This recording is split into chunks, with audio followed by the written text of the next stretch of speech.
al-qalbu. Ala wahia al-qalbu. Jadi wadah yang ada di dalam wadah ini itu di dalamnya ada ruh. Ya.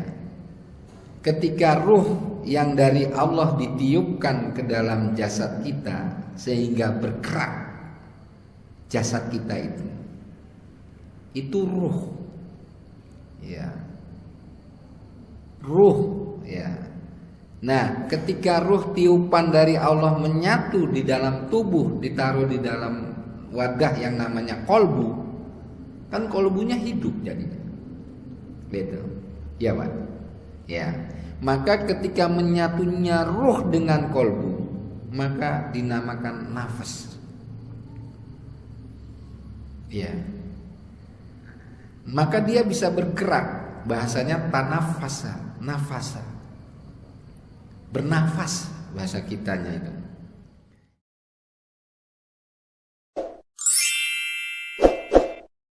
Warahmatullahi wabarakatuh. Alhamdulillah alladzi bi ni'matihi tatimmus shalihat. Nahmaduhu wa nasta'inuhu wa nastaghfiruh wa na'udzu billahi min shururi anfusina wa min sayyiati a'malina. May yahdihillahu fala mudhillalah wa may yudlil fala hadiyalah. Asyhadu an la ilaha illallah wahdahu la syarikalah wa asyhadu anna Muhammadan abduhu wa rasuluh la nabiyya ba'da. Amma ba'd, fa inna asdaqal kalam kitabullah wa khairal huda huda Muhammadin sallallahu alaihi wasallam wa syarrul umuri muhdatsatuha wa kullu muhdatsatin bid'ah wa kullu bid'atin dhalalah wa kullu dhalalatin finnar. Allahumma shalli wa sallim wa barik ala nabiyyinal karim habibina wa syafi'ina wa khalilina wa qudwatina Muhammadin sallallahu alaihi wasallam wa ala alihi wa sahbihi wa man tabi'ahum bi ihsani ila yaumiddin.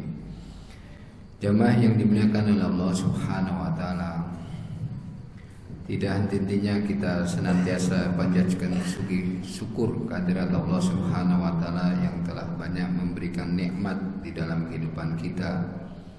Terutama dengan nikmat ini kita bisa menyempurnakan segala kebajikan di dalam kehidupan kita. Dan semoga kebajikan yang telah kita lakukan dalam kehidupan kita menjadi amal soleh dan lalu menjadi kunci untuk dimasukkannya surganya Allah Subhanahu wa taala. Amin amin ya rabbal alamin. Selawat serta salam semoga tetap terlimpahkan kepada junjungan kita Nabi besar Muhammad sallallahu alaihi wasallam, keluarganya, sahabatnya dan pengikutnya hingga akhir zaman kelak. Jamaah yang dimuliakan oleh Allah Subhanahu wa taala, kita sudah beberapa kali pertemuan tentang tazkiyatun nafas, ya, tazkiyatun nafas. Dan tazkiyatun nafas ini diperlukan di dalam kehidupan kita, tidak hanya untuk membersihkan hati, tetapi juga untuk mencegah atau pencegahan di dalam hati-hati kita agar kita tidak melakukan hal-hal yang melanggar di dalam Islam. Jamaah yang dimuliakan oleh Allah Subhanahu wa taala, pencegahan yang paling utama adalah senantiasa mempelajari agama ini, terutama tentang akidah atau keimanan. Iman itu bertambah dan berkurang. Al-imanu yazidu wa yanqusu.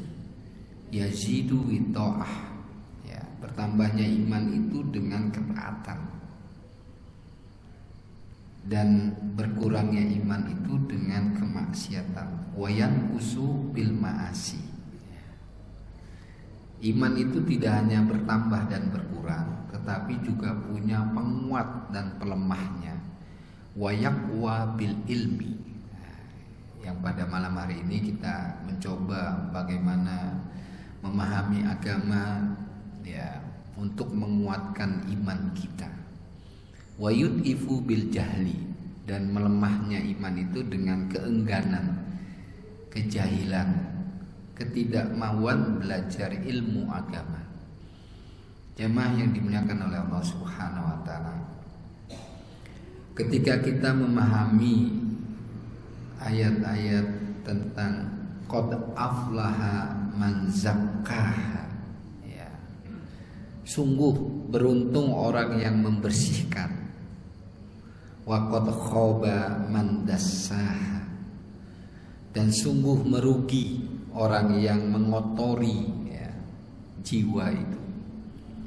Jamaah yang dimuliakan oleh Allah Subhanahu wa taala, ketika kita melihat anak-anak kita, kullu mauludin yuladu alal fitrah ya, fa abawahu yuhawidanihi au yunassirani au yumajjisani. Anak-anak kita itu dilahirkan dalam kondisi fitrah, bersih kolbunya dan bersih jiwanya. Maka lingkungan kita inilah yang paling penting. Kalau kita ingin memilih anak-anak kita ini memiliki lingkungan yang baik, maka di lingkungan keluarga ini yang harus kita ciptakan. Karena anak-anak itu tumbuh pertama kali di lingkungan keluarga. Ya, di lingkungan keluarga dan bukan di lingkungan lainnya. Dari mulai kecil lahir sampai pertumbuhan sebelum masuk ke jenjang pendidikan, maka anak-anak itu ada di lingkungan keluarga.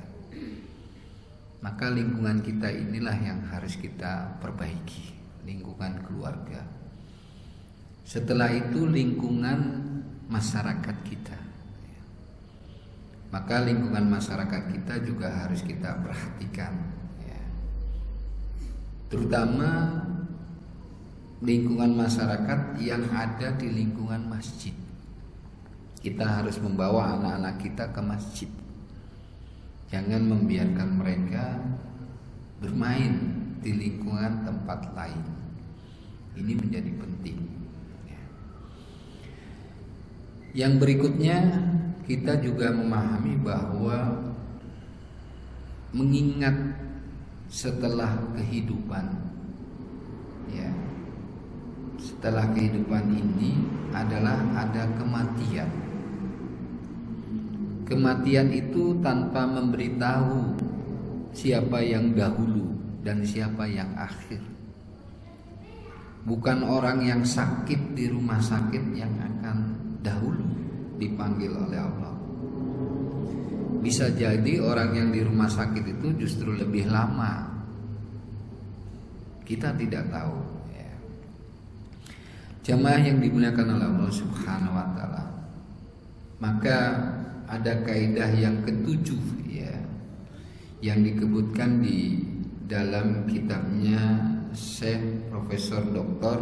Abdul Razak bin Abdul Muhsin Al-Badar. Semoga Allah Subhanahu wa taala senantiasa merahmati beliau.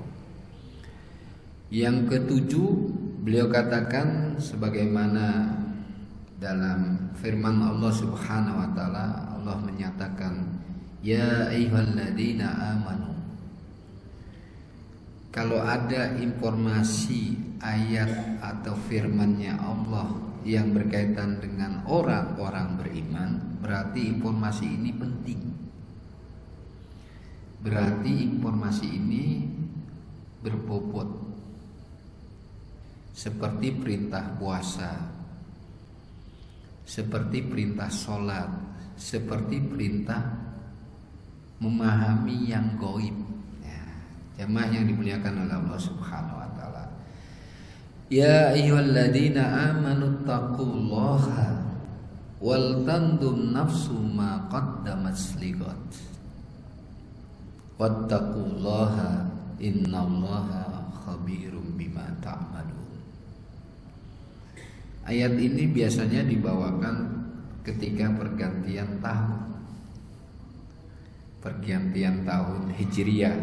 Ayat ini selalu dibawakan. Ya ayyuhalladzina amanu taqullaha. Hai orang-orang yang beriman, bertakwalah kepada Allah. Jadi kata takwa ini menjadi penting ya. Dan baginda Rasulullah Sallallahu Alaihi Wasallam selalu mengkaitkan ketakwaan itu dengan jiwa ya. Karena panggilan tentang orang beriman itu tentu yang dikaitkan dengan jiwanya. Maka setelah ayat itu wal tandun nafsu ma qaddamat liqad, maka perhatikanlah jiwamu terhadap apa yang telah kamu lakukan untuk masa depan.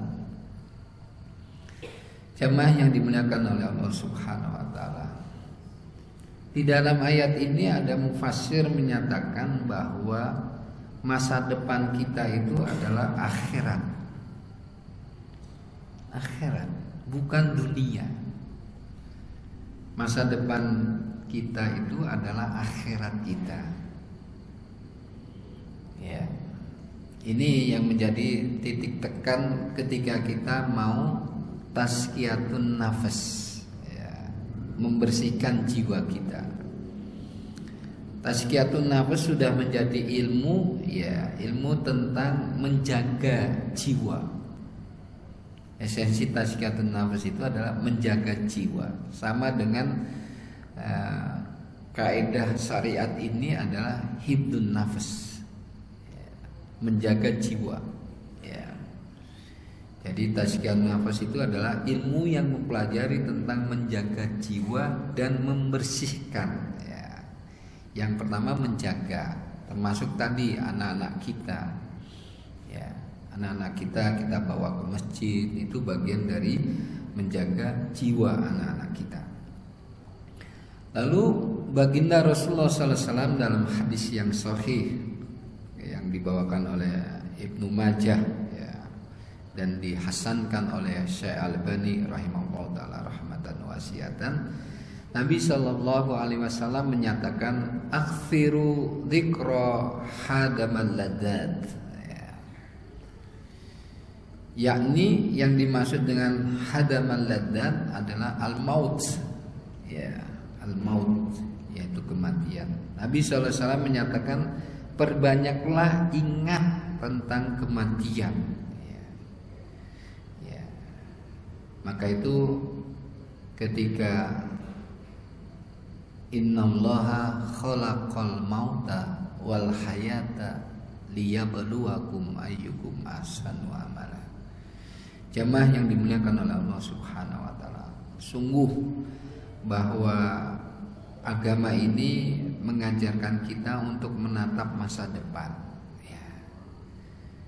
Malah dikatakan dalam riwayat Imam Tirmidzi bahwa orang yang cerdas itu adalah orang yang selalu melihat jiwanya dan lalu beramal untuk masa depannya. Al-qayyisu mandana nafsahu wa amila lima ba'dal maut ya.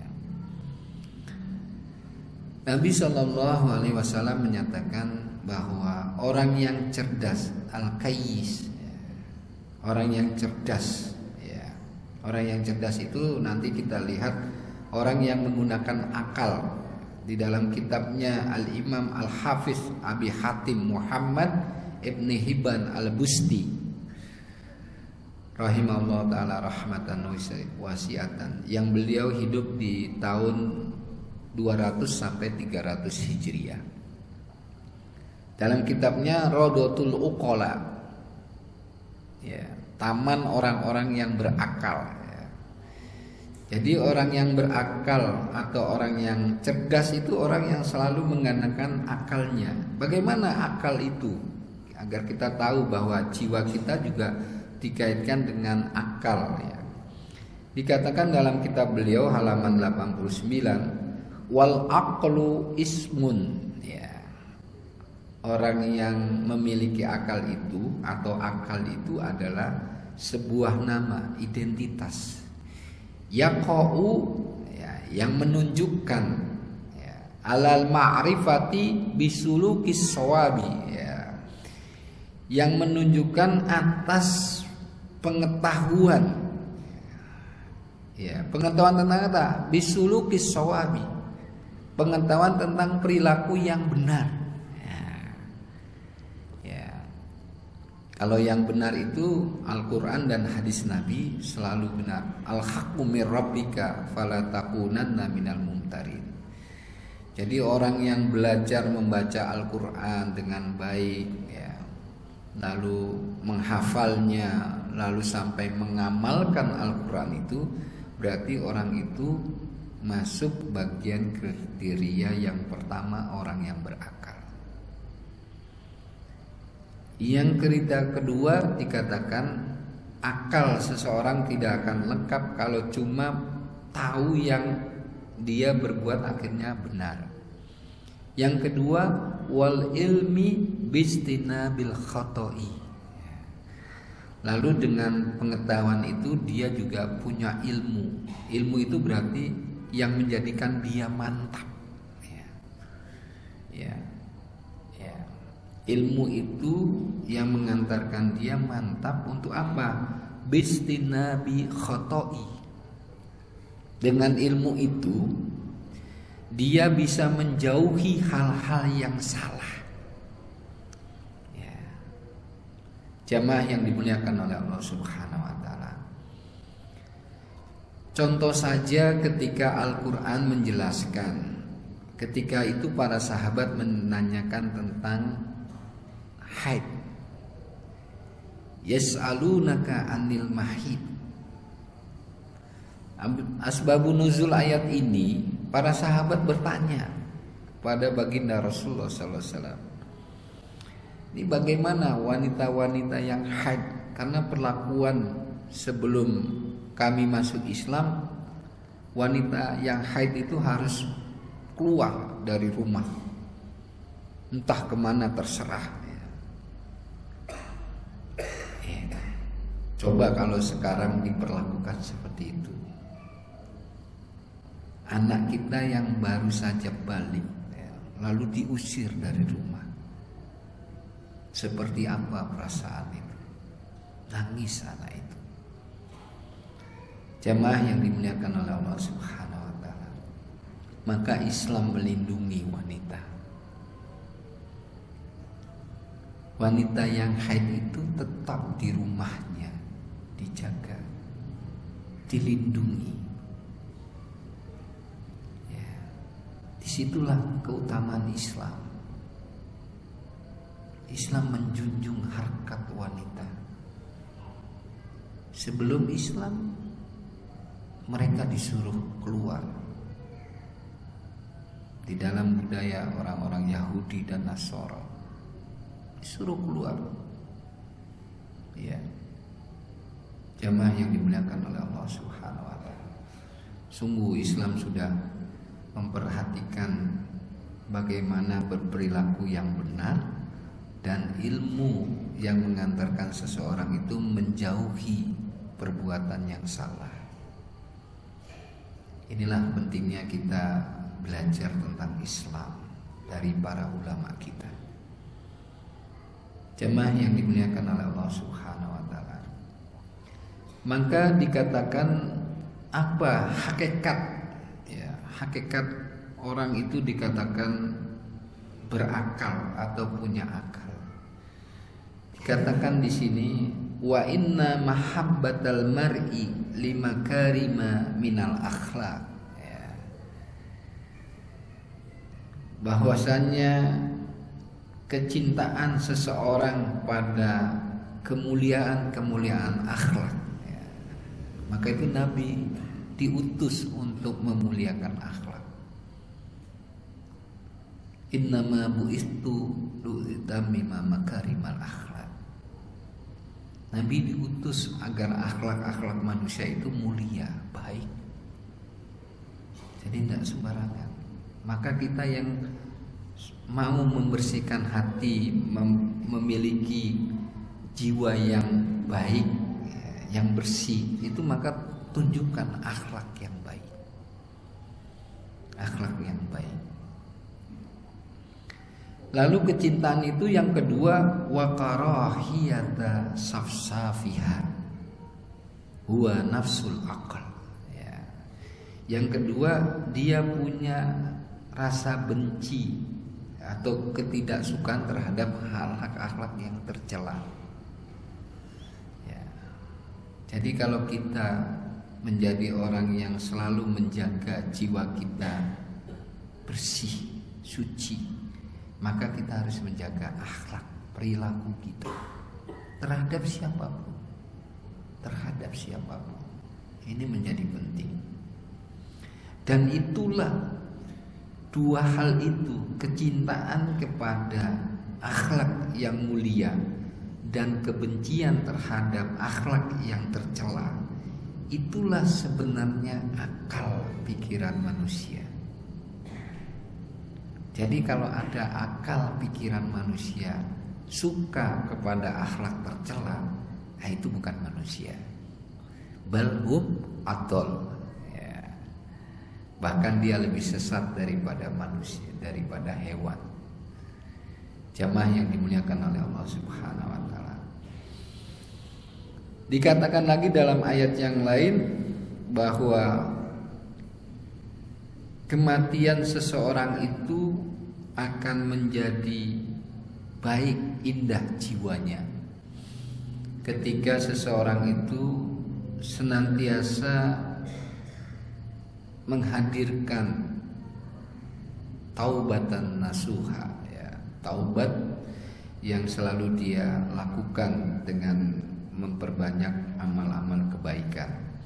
Allah Subhanahu wa taala menyatakan walaisatit taubatu lilladzina ya'maluna sayyiati hatta idza hadara ahadahumul mautu qala inni tubtul ana. Jamaah yang dimuliakan oleh Allah Subhanahu wa taala. Bukanlah taubat itu milik orang-orang yang melakukan kejelekan sampai lalu akhirnya dia menghadapi kematian. Lalu dia nyatakan saya taubat. Terlambat. Inilah pentingnya tazkiyatun nafas. Kita menjaga bahwa kita datang ke masjid itu bentuk dari taubat. Bentuk dari taubatan nasuha kita. Jadi ibadah sholat wajib, sholat sunat, perbuatan baik itu bentuk-bentuk taubatan kita. Dan itu wujud dari tazkiyatun nafas kita, agar jiwa kita itu bersih. Jiwa kita itu ada di wadah namanya qalbu. Nah, di jiwa kita itu ada dua potensi yang sudah pernah kita bahas, yaitu ayat fa'alhamaha fujuraha wa taqwa. Maka anak-anak kita ini yang pertama didengar di lingkungan rumahnya, wa ja'ala lakumus sam'a. Jadi anak-anak kita itu pendengarannya yang paling pertama dia dengar. Maka kalau di rumah anak-anak kecil kita, bayi kita itu kita dengarkan Al-Quran terus. Walaupun itu disetelkan, sesekali ayah ibunya membaca Al-Quran di rumahnya, itu bagian dari menjaga tazkiyatun nafas agar anak itu punya potensi takwa. Termasuk ada pilihan dari orang tua tidak mensekolahkan anaknya di lingkungan lembaga pendidikan formal, tapi dia rawat anaknya di rumahnya lalu diajarkan Al-Quran oleh ayah dan ibunya. Dan ini sudah menjadi tradisi para ulama kita. Ya. Baru nanti Al-Quran itu sudah dihafalnya, baru dia dimasukkan ke madrasah-madrasahnya. Maka itu masjid yang sudah besar ini kemudian lalu nanti dibuatkan madrasah diniyah. Madrasah yang di dalamnya diajarkan ilmu-ilmu agama. Ilmu agama cukup. Ilmu dunia itu dipelajari sesaat oleh orang-orang yang bertakwa itu mudah. Wattaqullaha wa yu'allimukumullah.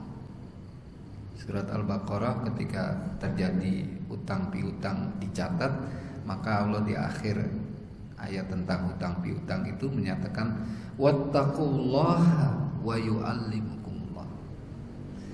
Setelah kita memiliki ketakwaan, maka Allah akan ajarkan. Maka kita yang berada di lembaga-lembaga pendidikan selalu mengingatkan anak-anak kita untuk takwa. Ya. Jadi anak-anak kecil kita jangan dimarahi, tapi diberi petunjuk, ini salah, yang ini benar. Jangan dimarahi. Jamaah yang dimuliakan oleh Allah Subhanahu wa taala.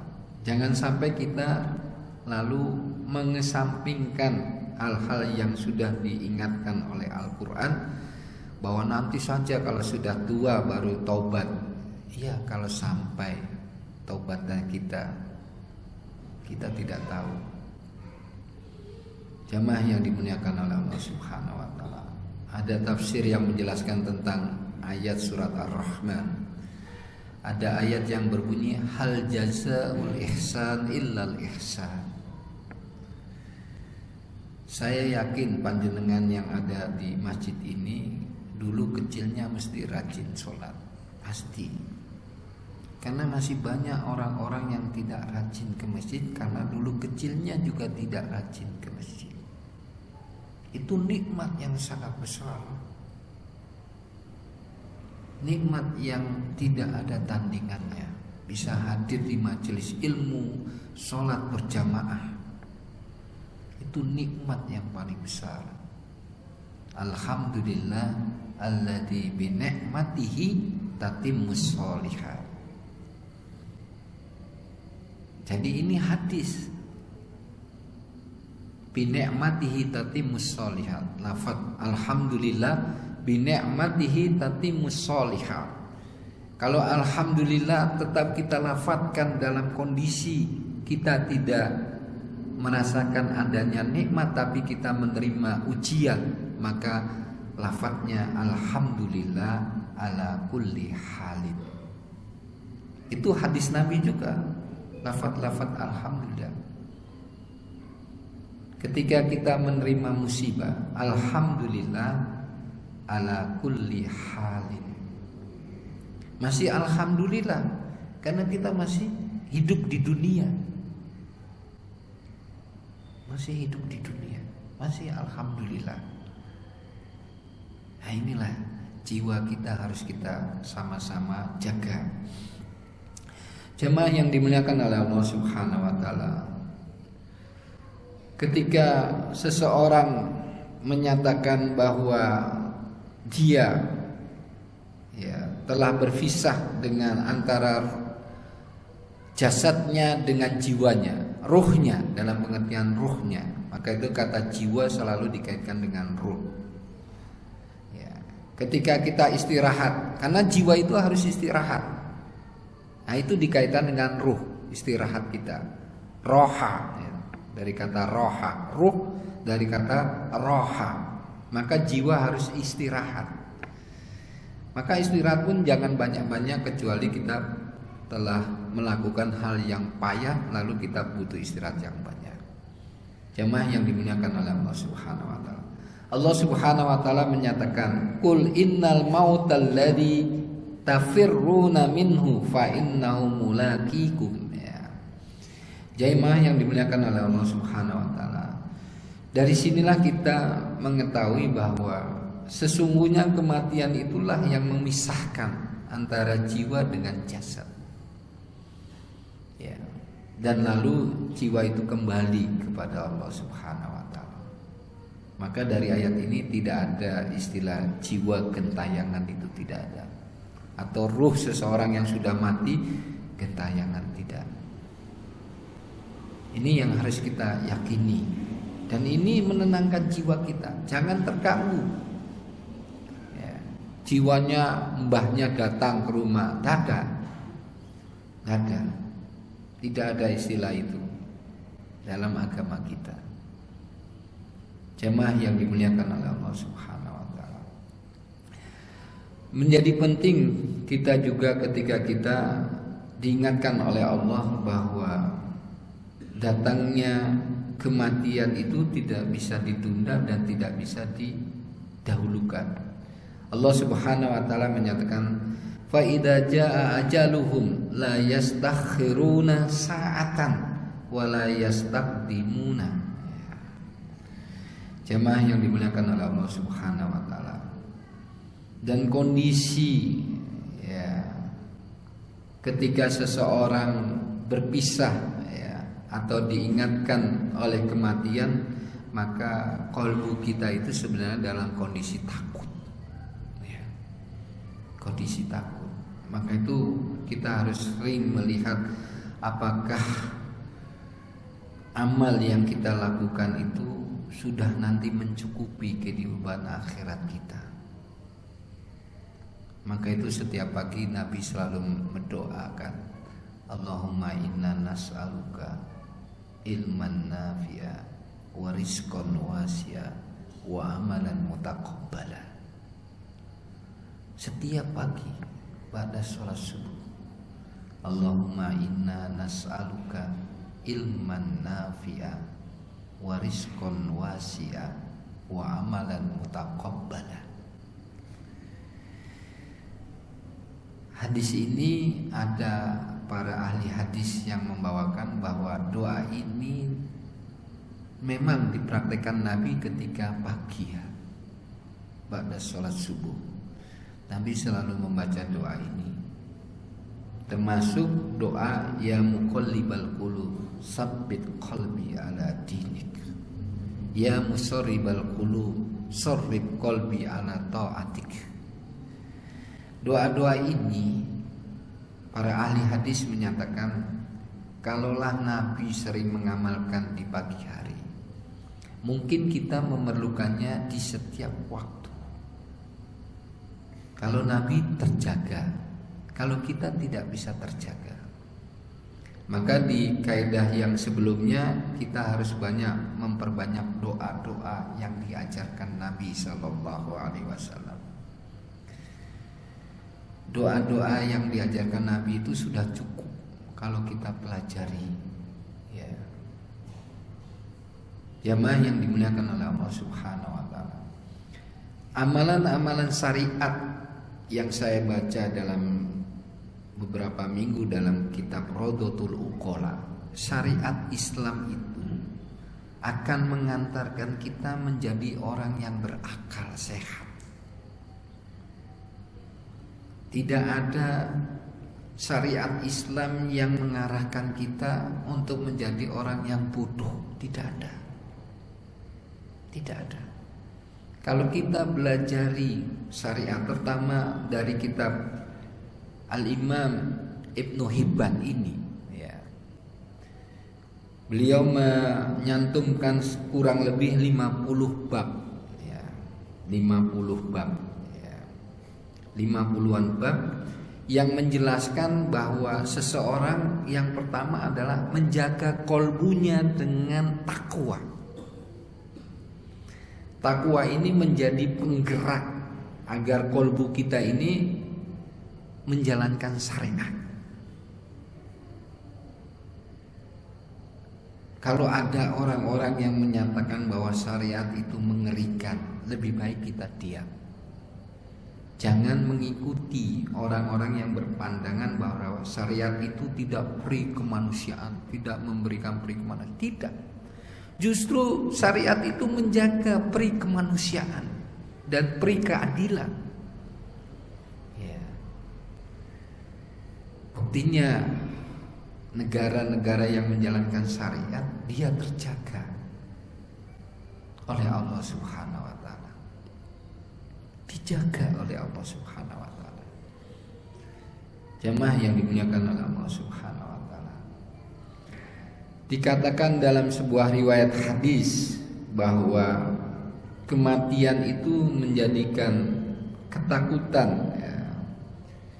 Hadis ini dikeluarkan oleh Imam Ahmad dalam kitab Az-Zuhudnya dari Sa'id bin Jubair radhiyallahu anhu, bahwa beliau menyatakan bahwa lau faraqa dzikrul mauti qalbi khasyitu ayyufsada 'alaiha qalbi. Seandainya aku misahkan kolbuku dengan ingat kematian, maka aku khawatir kolbuku akan rusak. Jadi kalau kita ingat mati, kapan mati itu? Maka ketika mendengar adzan langsung ke masjid. Karena bekal kita itu hanya itu. Bekal kita itu hanya sholat berjamaah. Sholat munfarid itu banyak kacaunya. Bukan hanya derajatnya, tapi juga sholat berjamaah itu lebih mudah untuk kita berjamaah, karena kita tinggal mengikuti imam. Ketika imam selesai membaca jaharnya, maka kewajiban kita di 2 rakaat atau 1 rakaat hanya membaca Al-Fatihah yang menjadi rukunnya. Hanya situ saja. Tapi kalau kita di rumah sholat sendirian, bisa banyak kacaunya, gangguannya banyak yang kiri. Inilah keutamaan sholat berjamaah, maka kita harus menjaganya. Sampai sini dulu, mungkin ada pertanyaan dari jamaah, monggo.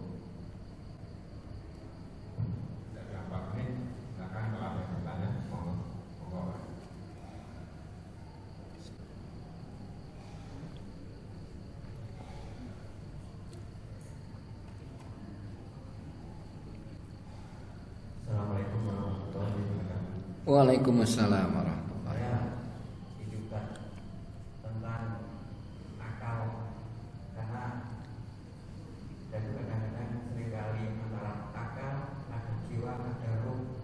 Bahwa akal itu ada di otak, jiwa itu ada di hati, di kolbu. Pada tadi diterangkan bahwa akal itu juga menghasilkan syariat, menghasilkan takwa. Dia bahwa akal itu hanya menghasilkan ilmu pengetahuan, tapi jiwa itu sendiri dikendalikan oleh jiwa bukan oleh ruh. Dan jiwa dan ruh sendiri juga masih kita belum ngerti. Ada yang mengatakan bahwa jiwa itu terdiri dari ruh, akal, dan juga ruh, akal, kolbu, dan juga perasaan kolbu. Itu dikatakan jiwa. Itu ya. Bismillahirrahmanirrahim. Wadahnya kolbu. Idza soluhat jasadu, fa idza fasadat jasadu. Wahia al-qalbu. Ala wahia al-qalbu. Jadi wadah yang ada di dalam wadah ini, itu di dalamnya ada ruh. Ya. Ketika ruh yang dari Allah ditiupkan ke dalam jasad kita sehingga bergerak jasad kita itu ruh. Ya. Ruh, ya. Nah, ketika ruh tiupan dari Allah menyatu di dalam tubuh, ditaruh di dalam wadah yang namanya kolbu, kan kolbunya hidup jadinya. Gitu. Ya Pak. Ya. Maka ketika menyatunya ruh dengan kolbu, maka dinamakan nafas. Ya. Maka dia bisa bergerak. Bahasanya tanafasa, nafasa. Bernafas bahasa kitanya itu. Menyatunya ruh di dalam kolbu. Penghubung ruh dengan jasad kita itu di wadahnya namanya kolbu. Iya. Sedangkan akal yang ada di kepala kita ini, yang dia punya fungsi juga untuk kendali juga, yang sebenarnya kendali wadahnya ada di kolbu. Maka itu kolbu dikatakan rajanya. Mengapa? Karena supernya ada di sini, ada di nafas tadi itu, yang di dalam nafas itu fa'alhamaha fujuraha wa taqwa. Dua punya potensi positif dan negatif. Fujur negatif, takwa positif. Ketika seseorang memilih antara yang fujur dengan yang takwa, maka ada kendali otak juga, akal itu. Ya. Ketika seseorang kolbunya menginginkan sesuatu misalnya, mesti apa yang dilihat? Sumber pertamanya mendengar. Kalau anak-anak, ya gitu. Ya, iya kan Pak? Sumber yang pertama untuk anak-anak kita itu adalah mendengar. Jala'alakumus sam'a. Ya. Jadi Allah Subhanahu wa taala yang pertama memperlihatkan itu adalah pendengarannya, gitu. Pendengarannya pada anak-anak kita, kan gitu. Fungsi pertama adalah pendengaran. Wal absara, baru kepada absor, penglihatan. Surat An-Nur baik ya ayat 30 dan 31-nya. Ya. Qul lil mu'minina yaghuddu absarahum. Kalau mau bersih kolbunya jiwanya tadi, untuk orang beriman yang pertama penjegahnya pandangan. Pandangan untuk apa? Mata kita ini punya fungsi. Ketika melihat, maka otak akal kita itu berfungsi. Ya. Ketika orang pandangannya hilang, maka fungsi pendengaran yang digunakan. Ya. Penglihatan, pendengaran tidak bisa, raba, indera yang lain. Nah, itu yang dinamakan fuad. Indera ini connect ke kolbu. Ya. Begitu. Jadi wadahnya kolbu. Ketika ruh ditiupkan oleh Allah, dia menyatu menjadi nafas.